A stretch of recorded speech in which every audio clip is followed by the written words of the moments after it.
Okay, with this episode of Potomac, Katie Rost is back. Y'all remember Katie Rost? She was with the franchise. Um, I think just season one, and after that, she, you know, left or they got rid of her, whatever the situation is. Um, she's What's some facts about Katie Ross? She's biracial, mom black, dad white. She has three kids by a white guy. But I don't know if she was married to him or not.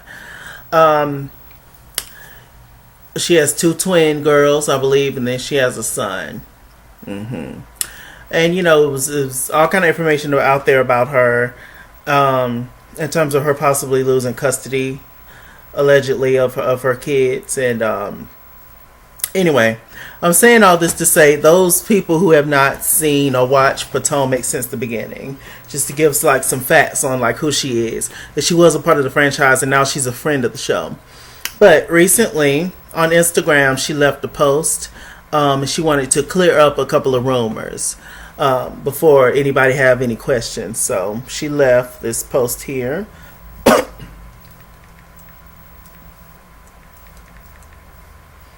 Okay. She says,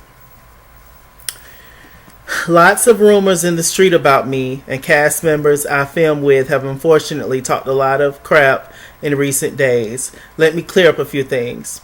She says, number one, I am healthy, happy, and doing very well. Number two, I still have joint custody of my children. Number three, I bring an authentic story to Real Housewives of Potomac this season. I showed the truth of what I was going through then.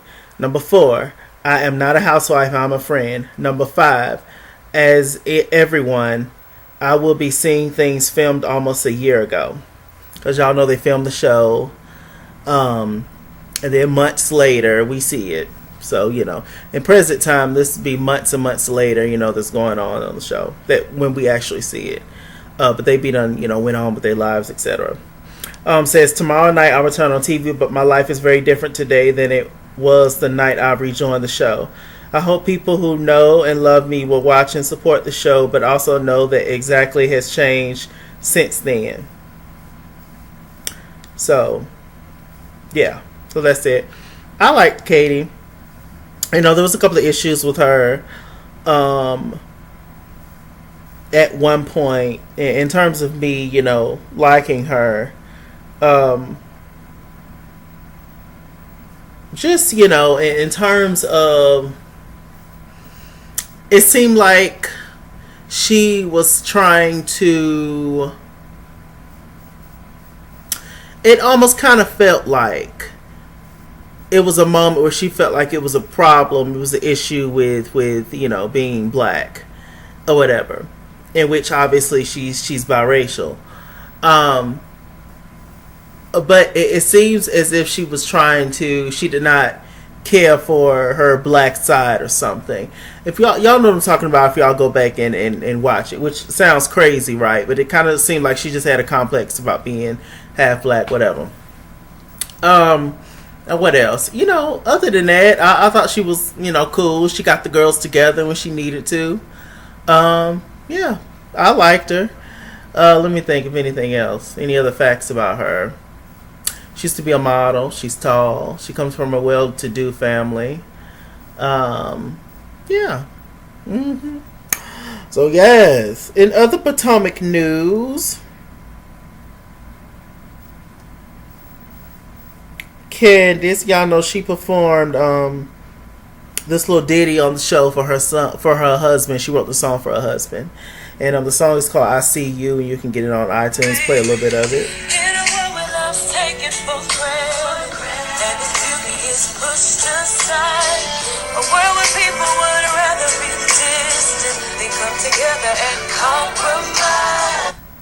Sounds pretty. So good job, Candiace.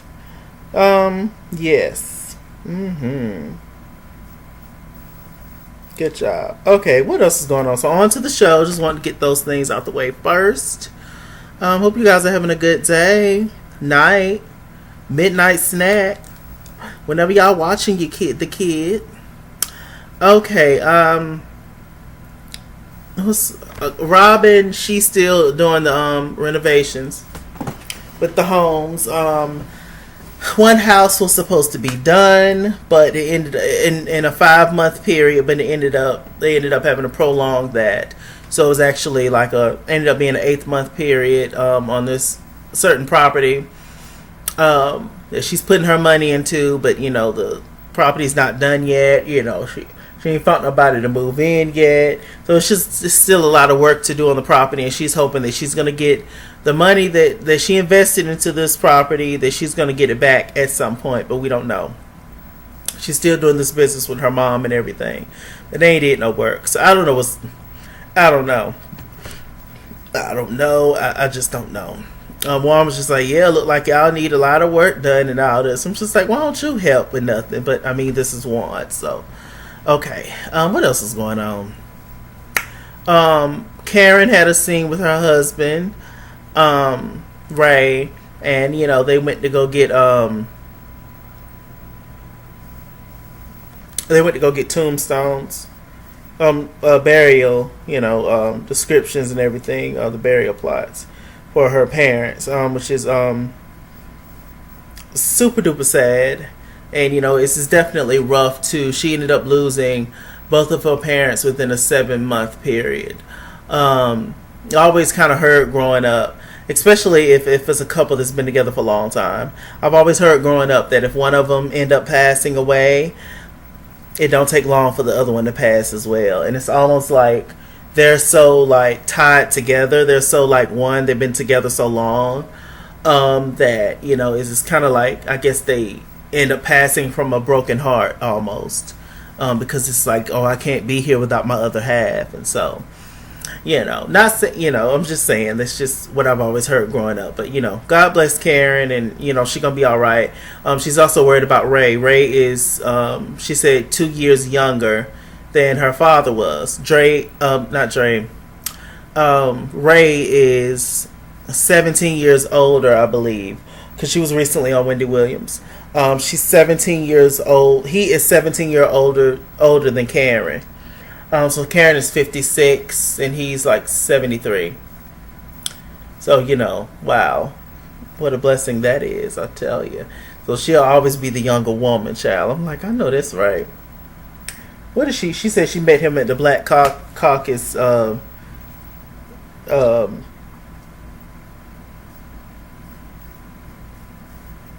event. So yeah, so I was just like, okay, all right now. What else is going on? Not Candiace. Gizelle is meeting with a doctor named Dr. Ken. And he's talking to Gizelle about a lot of things. He brought up something very interesting. He says that Gizelle always ends her relationships like quickly. And she was just like, well, if I feel like they're not doing me right, then I'm going to leave the relationship. And he was just like, but you don't give the relationship time to grow. She was just like, all you do, you just, be over the situation. Like, something happens and you just cut it off. She was just like, you don't want to get like emotionally invested into it. And, I can definitely see that from Gizelle. That, she emotionally detaches herself from situations. It's kind of like, let me get out of this situation that I see is going bad before I fall deep. And he was just like, you should maybe like open yourself up more and allow yourself to fall deep so that you can deal with that pain if it comes, and then you won't take it out on other people. I was like, well, that's interesting, because I kind of I'm somewhat, like in my real life, somewhat kind of a distant person. It's been many times where I get invited places, or by people that I know of them. I'm cool with them.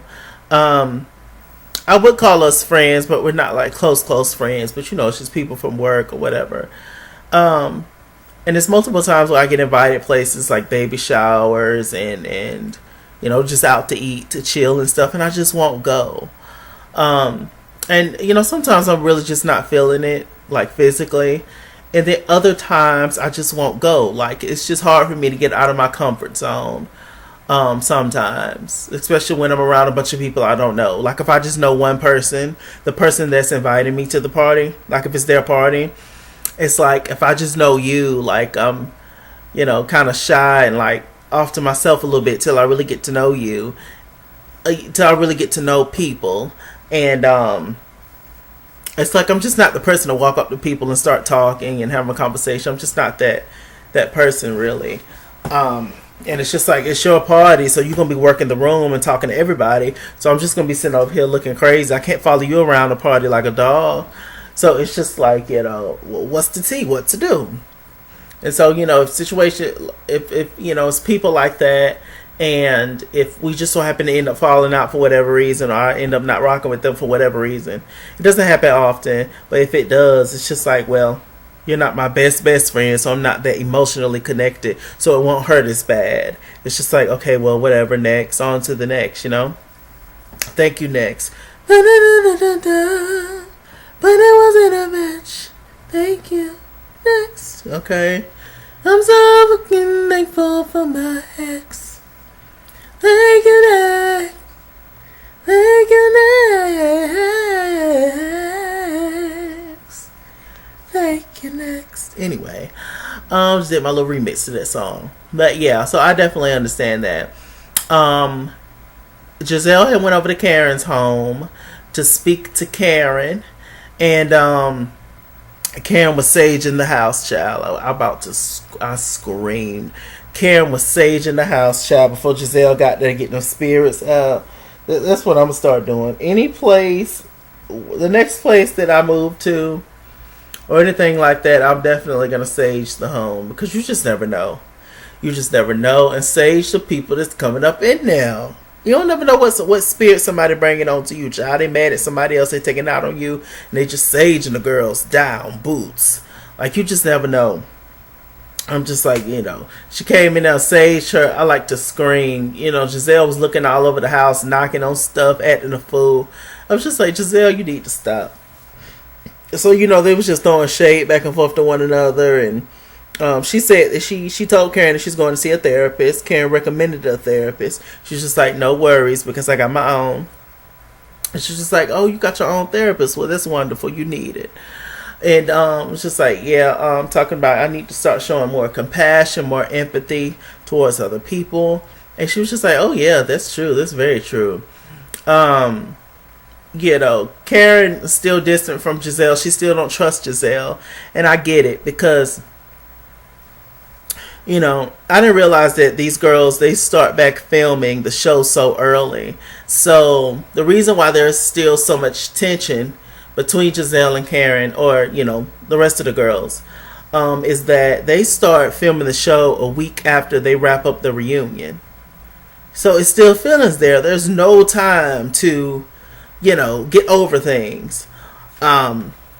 So obviously there's still going to be drama there. And so, one way to kind of break the ice between one another was, they basically just told the secret. And Gizelle was just like, she uses Veet or Nair or whatever down there on her hoo-ha. And there you go. And Karen was just like, well, you ain't never burnt the insides or whatever. Funny story. I had a Nair situation where I just wanted to get rid of the hairs, down there in my my intimate parts. And I left it on a little bit too long. I had it on the scrotum, and I left it on there too long, and I started burning and started bleeding, and it burned for like 3 days. It was terrible. I had to keep putting Gold Bond on that thing. Had to keep slapping Gold Bond on that thing, so I was just like, Lord have mercy, Jesus, this is terrible. It got the hair off though, but I was bloody. I was a bloody, sooty mess. So yes. I just wanted that thing off. I didn't want to shave because of bumps and moments, darling. So yes, and Karen was just like, okay, here's a secret to you. She was just like, well, since she took her breast implants out, she was just like, her boobs are a little, out of control, whatever. She was just like, she sleep with a bra on, because if not, they'll just hang all crazy and want to be going She don't want Ray to see that one of her boobs is on the west and one of her boobs is on the east. I screamed. I was just like, that is so real and so funny. I do have hope for Karen and Gizelle's relationship, but I would not trust Gizelle at all. And I think Karen's smart enough to know that. Because Gizelle should do anything for camera time. She'll do anything just for a show, for ratings. Which is all last season was. Let's just pick on Karen and mess with Karen the whole season to get dramas to get, the drama started and have people watch. It works, but it's still not right. So like I said, they welcome Katie back into the crew. Katie was introduced in by Gizelle. Gizelle and Katie are not really friends. They cannot stand each other, but I guess they're back and, doing well. And I guess, some time had passed, so they was able to get over everything. Katie's always, she marches to the beat of her own drum. She is, she's kind of just an interesting person, a strange bird, like I said. She's definitely a unique individual in how she thinks and everything, which I can appreciate that because I feel like I am in many ways. So anyway, they're talking to Gizelle and all that kind of stuff, and they're just talking about everything. And Gizelle tells Katie that Ashley has invited her to her uncle's party and she should come by. She's just like, oh, okay. She remember, yeah, Ashley was there season 1. Okay. Yeah, that's right. Because Katie's replacement for season 2 was Monique, I believe. Mm-hmm. Okay, Monique and her husband and the kids had a scene. What else? There was a scene with Ashley and her mother, and they were sitting down talking, and Mike, he was in the other room somewhere working out. They were talking about Uncle Lump, which is Ashley's brother, Ashley's uncle. And Uncle Lump has said, I wonder what Lump stands for. Anyway, Uncle Lump has had some choice words to say about Mr. Michael when Michael and Ashley was going through their own thing. He basically said that he just wants a trophy wife, and he was basically doing like any other family member would do, take up for their peoples, take up for their relative. And I mean, all that's true too. Ashley wanted a way out of her situation.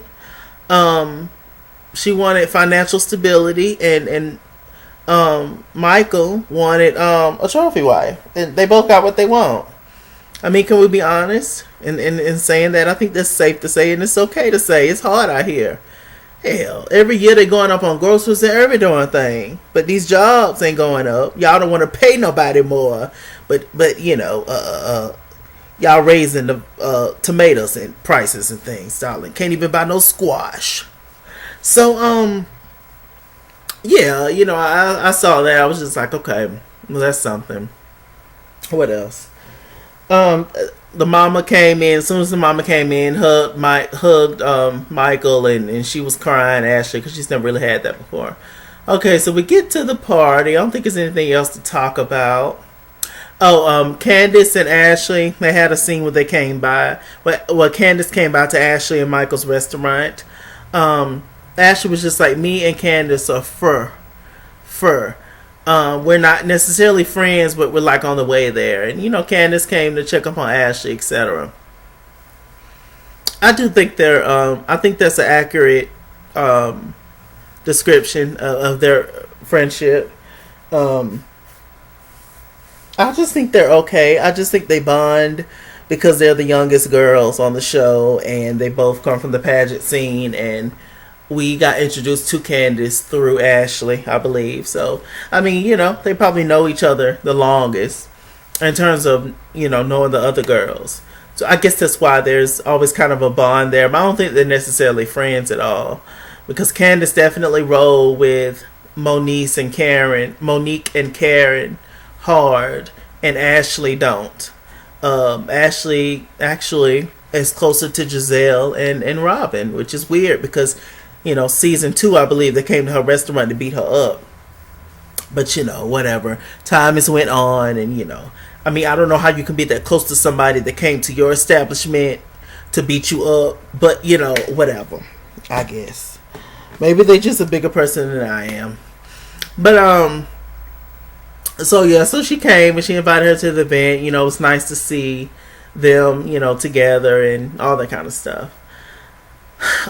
So we get to the party. It was a 90s themes party. Y'all know 90s is my era, especially in particular 90s R&B. Speaking of that, I wanted to send a rest in peace to Melvin Edmonds. Melvin Edmonds was 1/3 of the group After 7. He's one of Babyface Brothers. He ended up passing away. I'm not sure why he passed away, but I know I seen a special with them recently. He was sick. So RIP to him. Incredible singer, all of them. Babyface and all his brothers are just singing family, amazing. So God rest the Edmonds family. Anyway, so there was a 90s theme party. So everybody dressed up in their 90s gear. The girls didn't really dress up. I didn't notice anybody's outfit that was particularly 90s, but I mean, hell. Anyway, all the girls come. Okay, Katie was there, Robyn was there, Gizelle was there, Candiace was there, of course Ashley was there. I don't think Monique came, and I don't think Karen came.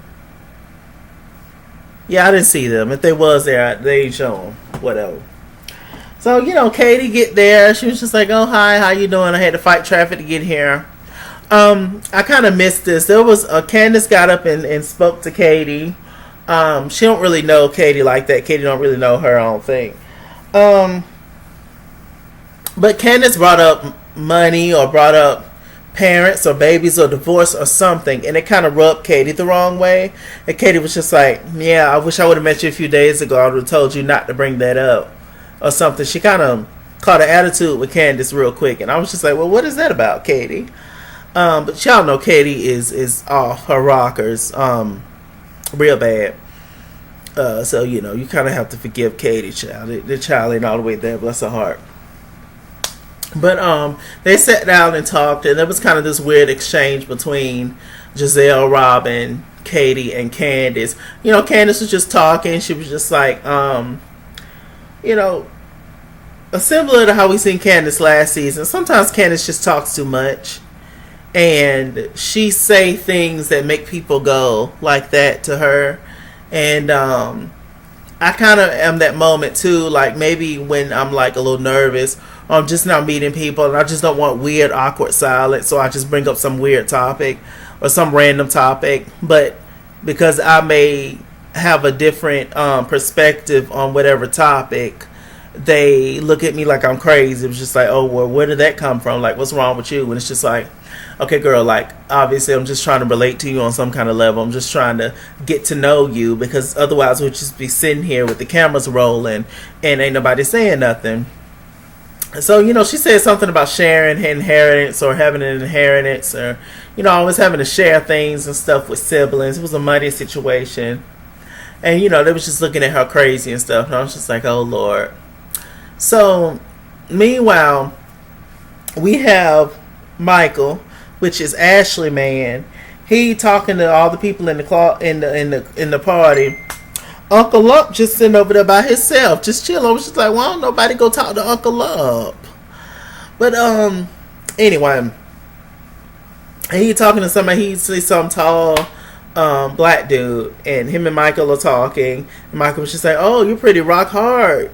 You look really good. Handsome guy. And the guy was just like, oh, okay, you too. Thank you so much. And now these were hours had passed. Everybody was drunk as a Cooter Brown.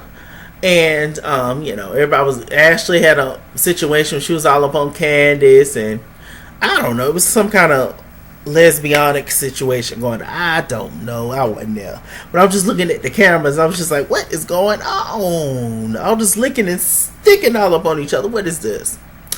So all of a sudden we see Robyn in her confessionals, and she gonna say, all I know is that I saw Michael, and Michael was talking to this dude, and she overheard Michael talking, and Michael said that he wanted to suck his you know what. And so I say, well, and she said that's all she remember from then. So, and then it just cut off. So we're going to have to see the rest of the tea next episode, and it's just going to be a prolonging of this whole Michael, I don't know, allegedly liking men, allegedly, you know, touching on big muscle butts, and, you know, and allegedly giving fellatio in the corner at Uncle Lump party. So, I don't know. We just gonna see. We just gonna see what goes on. But it's just getting real messy. You know, and I kind of hate this whole depiction of, like, just, you know, this whole situation of, oh, let's make fun of him if he might be gay or might be bisexual. It's just like, so, like, I don't know. I don't know what to believe, but it is something about Michael that I just can't rock with, and I've said that from the beginning. I just never really liked the way that he talked to Ashley, first of all. And he's messy. He's super messy. He likes to pick on Ray and bother Ray. And, you know, there's been a situation with Michael in the past about touching, actually, Katie. Katie had a boyfriend, and he touched on his butt and stuff. So I don't know. I don't know what's his tea. I don't know if he's bisexual. I don't know if he's bi-curious. I don't know if he's just by the way or by a man. I don't know, but I guess we gonna see. Bye-bye. With that said, I'm Mr. Chalaki. Mr. Chalaki on Google+. Follow me at It's Kingsworld on Instagram and Twitter. At It's Kingsworld89 on Snapchat. Chase King on Facebook. Mr. Chalaki on Cash App and PayPal.